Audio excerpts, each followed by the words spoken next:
The Lion, the Witch, and the Wardrobe by C.S. Lewis. Chapter 10, The Spell Begins to Break. Now we must go back to Mr. and Mrs. Beaver and the three other children.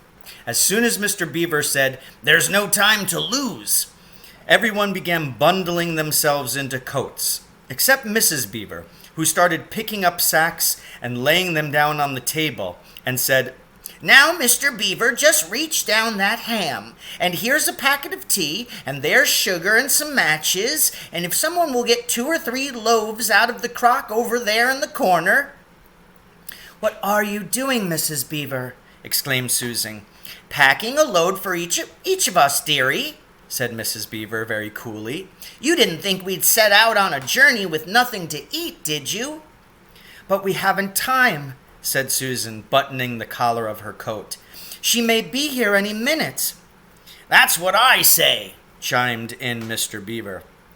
"Get along with you all," said his wife. "Think it over, Mr. Beaver. She can't be here for a quarter of an hour at least." "But don't we want as big a start as we can possibly get?" said Peter, "if we're to reach the stone table before her." "You've got to remember that, Mrs. Beaver," said Susan. "As soon as she has looked in here and finds we're gone, she'll be off at top speed." "That she will," said Mrs. Beaver, "but we can't get there before her whatever we do, for she'll be on a sledge and we'll be walking." "Then we have no hope?" said Susan. "Now, don't you get fussing, there's a dear," said Mrs. Beaver, "but just get half a dozen clean handkerchiefs out of the drawer. Course we've got a hope. We can't get there before her, but we can keep under cover and go by ways she won't expect, and perhaps we'll get through." "That's true enough, Mrs. Beaver," said her husband, "but it's time we were out of this." "And don't you start fussing either, Mr. Beaver," said his wife. "There, that's better. There's 4 loads and the smallest one for the smallest of us. That's you, my dear," she added, looking at Lucy. "Oh, do please come on," said Lucy. "Well, I'm nearly ready now," answered Mrs. Beaver, at last, allowing her husband to help her into her snow boots. I suppose the sewing machine's too heavy to bring?" "Yes, it is," said Mr. Beaver. "A great deal too heavy. And you don't think you'll be able to use it while we're on the run, I suppose?" "I can't abide the thought of that witch fiddling with it," said Mrs. Beaver, "and breaking it or stealing it as likely as not." "Oh, please, please, please do hurry," said the 3 children. And so at last they all got outside, and Mr. Beaver locked the door. "It'll delay her a bit," he said, and they set off, all carrying their loads over their shoulders. The snow had stopped and the moon had come out when they began their journey. They went in single file. First Mr. Beaver, then Lucy, then Peter, then Susan, and Mrs. Beaver last of all. Mr. Beaver led them across the dam and on to the right bank of the river, and then along a very rough sort of path among the trees right down by the river bank. The sides of the valley, shining in the moonlight, towered up far above them on either hand. "Best keep down here as much as possible," he said. "She'll have to keep to the top, for he couldn't bring a sledge down here." It would have been a pretty enough scene to look at through a window from a comfortable armchair, and even as things were, Lucy enjoyed it at first. But as they went on walking and walking and walking, and as the sack she was carrying felt heavier and heavier, she began to wonder how she was going to keep up at all. And she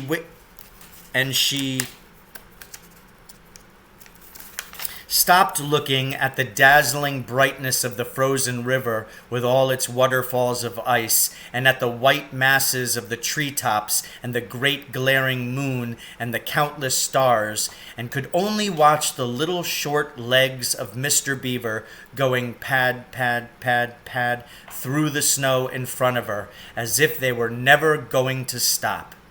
Then the moon disappeared, and the snow began to fall once more.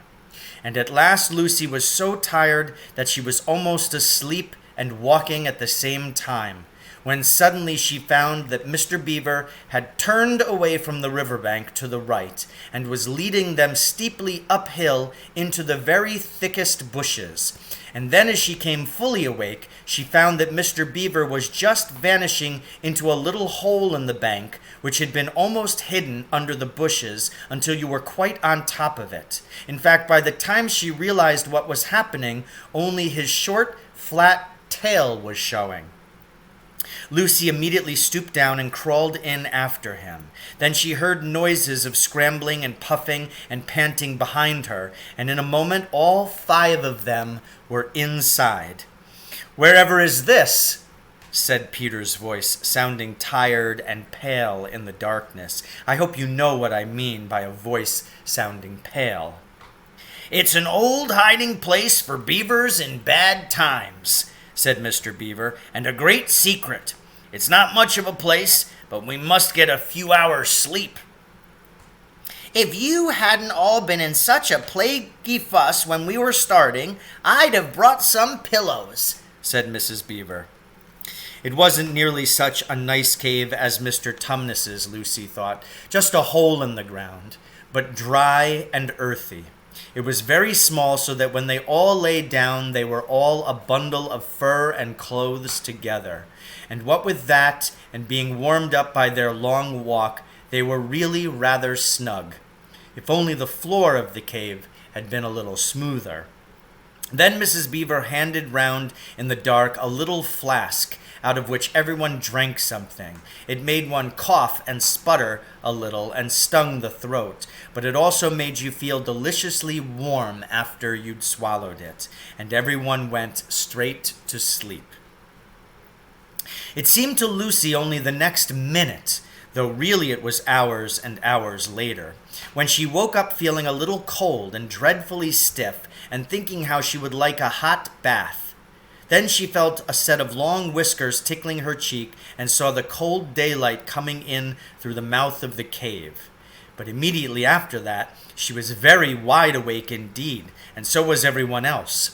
In fact, they were all sitting up with their mouths and eyes wide open, listening to a sound which was the very sound they'd been thinking of and sometimes imagining they'd heard during their walk last night. It was a sound of jingling bells. Mr. Beaver was out of the cave like a flash the moment he heard it. Perhaps you think, as Lucy thought for a moment, that this was a very silly thing for him to do, but it was really a very sensible one. He knew he could scramble to the top of the bank among the bushes and brambles without being seen, and he wanted above all things to see which way the White Witch's sledge went. The others all sat in the cave waiting and wondering. They waited nearly 5 minutes. Then they heard something that frightened them very much. They heard voices. "Oh," thought Lucy, "he's been seen. She's caught him." Great was their surprise when a little later they heard Mr. Beaver's voice calling to them from just outside the cave. "It's all right," he was shouting. "Come out, Mrs. Beaver. Come out, sons and daughters of Adam. It's all right. It isn't her." This was bad grammar, of course, but that is how beavers talk when they're excited. I mean, in Narnia. In our world, they usually don't talk at all. So Mrs. Beaver and the children came bundling out of the cave, all blinking in the daylight, and with earth all over them, and looking very frowsty and unbrushed and uncombed, and with sleep in their eyes. "Come on!" cried Mr. Beaver, who was almost dancing with delight. "Come and see! Oh, this is a nasty knock for the witch. It looks as if her power was already crumbling." "What do you mean, Mr. Beaver?" panted Peter as they all scrambled up the steep bank of the valley together. "Didn't I tell you?" answered Mr. Beaver, "that she'd made it always winter and never Christmas? Didn't I tell you? Well, just come and see." And then they were all at the top and did see. It was a sledge. And it was reindeer with bells on their harness, but they were far bigger than the witch's reindeer, and they were not white, but brown. And on the sledge sat a person whom everyone knew the moment they set eyes on him. He was a huge man in a bright red robe, bright as holly berries, with a hood that had fur inside it, and a great white beard that fell like a foamy waterfall over his chest. Everyone knew him because, though you see people only of his sort in Narnia, you see pictures of them and hear them talked about even in our world, the world on this side of the wardrobe door. But when you really see them in Narnia, it is rather different. Some of the pictures of Father Christmas in our world make him look only funny and jolly. But now that the children actually stood looking at him, they didn't find it quite like that. He was so big and so glad and so real that they all became quite still. They felt very glad, but also very solemn. "I've come at last," said he. "She has kept me out a long time, but I have got in at last. Aslan is on the move. The witch's magic is weakening." And Lucy felt running through her that deep shiver of gladness which you only get if you're being solemn and still. "And now," said Father Christmas, "for your presents. There is a new and better sewing machine for you, Mrs. Beaver. I will drop it in your house as I pass." If you please, sir," said Mrs. Beaver, making a curtsy. "It's all locked up." "Locks and bolts make no difference to me," said Father Christmas. "And as for you, Mr. Beaver, when you get home you will find your dam finished and mended and all the leaks stopped and a new sluice gate fitted." Mr. Beaver was so pleased that he opened his mouth very wide and then found he couldn't say anything at all. "Peter, Adam's son," said Father Christmas. "Here, sir," said Peter. "These are your presents," was the answer, "and they are tools, not toys. The time to use them is perhaps near at hand. Bear them well." With these words he handed to Peter a shield and a sword. The shield was the color of silver, and across it there ramped a red lion, as bright as a ripe strawberry at the moment when you pick it. The hilt of the sword was of gold, and it had a sheath and a sword belt and everything it needed, and it was just the right size and weight for Peter to use. Peter was silent and solemn as he received these gifts, for he felt they were a very serious kind of present. "Susan, Eve's daughter," said Father Christmas, "these are for you." And he handed her a bow and a quiver full of arrows and a little ivory horn.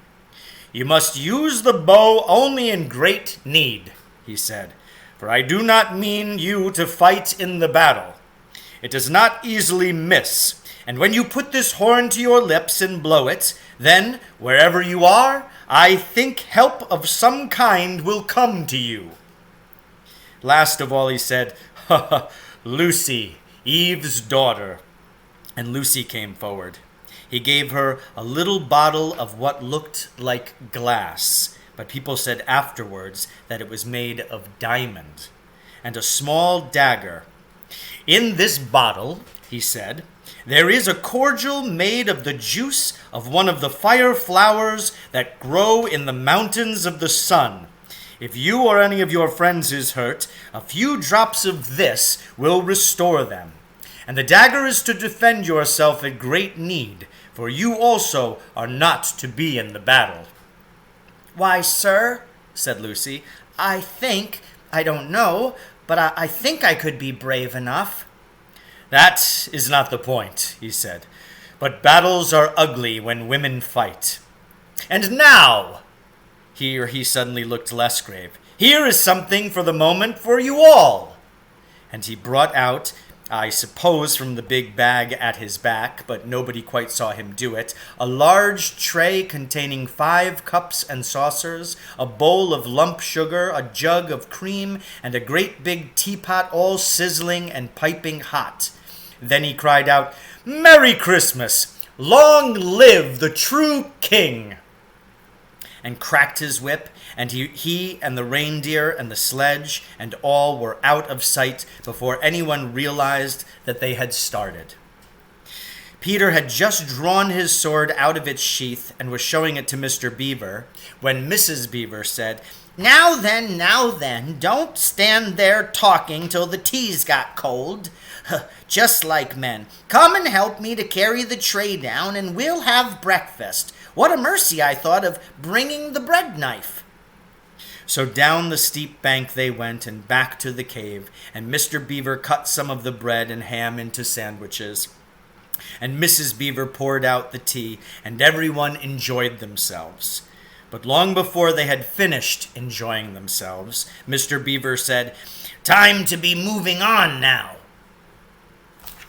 So ends chapter 10, The Lion, the Witch, and the Wardrobe.